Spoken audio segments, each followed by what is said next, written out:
చిన్నప్రెడ్డి గారు ఏమంటారు? షర్మిల గారి విషయంలో పూర్తిగా అన్యాయం జరిగింది. రైట్, చిన్నప్రెడ్డి గారు మీరేమంటారు? మరి ఈ రాష్ట్రంలో ఉన్నటువంటి షర్మిలకి జరిగిన అన్యాయం ముందు షర్మిలకి జరిగినటువంటి అన్యాయం ఒక చిన్నదిగా భావిద్దాం. ఒక నిమిషం. ఈరోజు వినూత మర్డర్ చేసి ఈ రాష్ట్రం నుంచి ఇంకొక రాష్ట్రానికి సొంత కారులో తరలించి ఇన్ని చేసినటువంటి వినూత పవన్ కళ్యాణ్ గారి సిస్టరేనండి. ఏం పదవి ఇచ్చారని అన్నారు. ఆమె అక్కడ ఇన్ఛార్జి, అక్కడ పవన్ కళ్యాణ్ గారి ఎమ్మెల్యే అభ్యర్థిగా ఇన్ఛార్జిగా ఆమె అక్కడ ఉన్నటువంటి పరిస్థితి. మనిషిని చంపి కారులో తీసుకుపోయి వేసినటువంటి వాళ్ళు వీళ్ళ అక్క చెల్లెమ్మలు వాళ్ళ గురించి ఈ అక్క చెల్లెమ్మల మాట్లాడుతూ ఉంటే వేదాలు దెయ్యాల గురించి మాట్లాడినట్టు ఉన్నట్టు. చిన్నప్రెడ్డి గారు, వ్యక్తులు చేసిన తప్పుని రాజకీయ పార్టీలకి లేదా వాళ్ళ అధినేతలకు ఆమోదించాల్సిన అవసరం లేదు. ఇప్పుడు అది టాపిక్ కాదు, మన టాపిక్ మీద మాట్లాడారు. చందు గారు, మీలో 100% మీరు గనక ఇందాక బాబాయ్ గురించి మాట్లాడినప్పుడు మీరు ఎందుకు మాట్లాడలేదు సార్?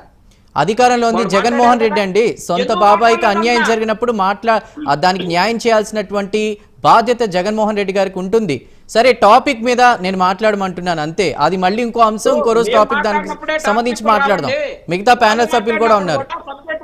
అవుతుందని మాట్లాడినప్పుడే మీరు ఒక సైడ్ మాట్లాడకుండా రెండు పక్కల ఏదైనా చందు గారు ఇలా మాట్లాడతారో అలానే మాట్లాడతారని అనుకుంటాం. అలాగే ఈ రాష్ట్రంలో ఒక షర్మిల గారికి అన్యాయం జరిగిపోయినట్టు మాట్లాడుతూ ఉన్నారు.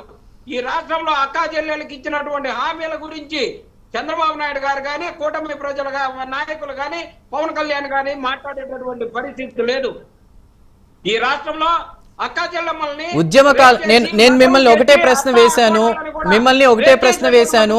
తెలంగాణ కోసం ఉద్యమ స్ఫూర్తితో ముందుకు వెళ్ళినటువంటి కవితకి ఇక్కడ పదవులు వచ్చాయి, అక్కడ షర్మిలకి ఎందుకు పదవులు రాలేదు?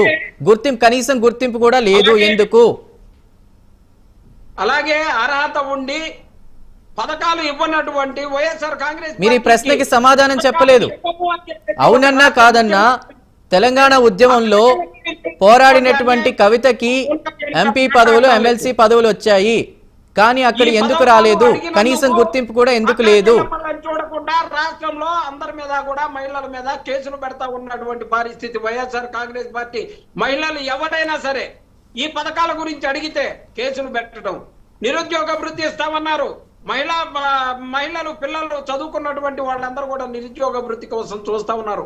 అలాంటి అక్కా చెల్లెమ్మల గురించి ఈ అక్కా చెల్లెమ్మ మాట్లాడినటువంటి పరిస్థితి. ఏం మాట్లాడే వల్ల నోరు మూసుకున్నారా, స్టిక్కర్ వేసుకొని కూర్చుంటది, ఏం మాట్లాడదు. మిగతా వాళ్ళ మీద రెచ్చిపోము. అమ్మా, ఎంత వలకబాలిన ప్రేమ పవన్ కళ్యాణ్ షర్మిల గారి మీద యాడ్ నుంచి వచ్చిందమ్మా అంత ప్రేమ.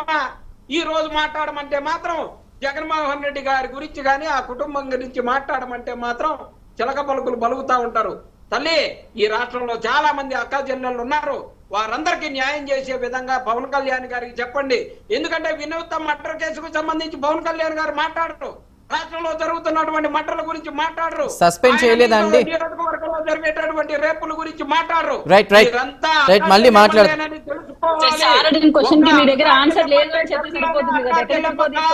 డైవర్ట్ చేస్తున్నారండి, ఆన్సర్ మాత్రం చెప్పడం లేదు.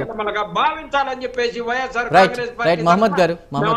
కోరుకుంటా ఉన్నాం. రైట్, చిన్నప్రెడ్డి మహమ్మద్ గారు, కాంగ్రెస్ పార్టీలోకి కవిత వెళ్ళబోతున్నారా, లేదంటే ఏమన్నా మంత్రి పదవి కూడా ఇస్తున్నట్టు అలాంటి వార్తలు కూడా? రబ్బిష్ అండి, ఇది అబ్సల్యూట్లీ రబ్బిష్. వాళ్ళ నాయన ఉన్నంత కాలం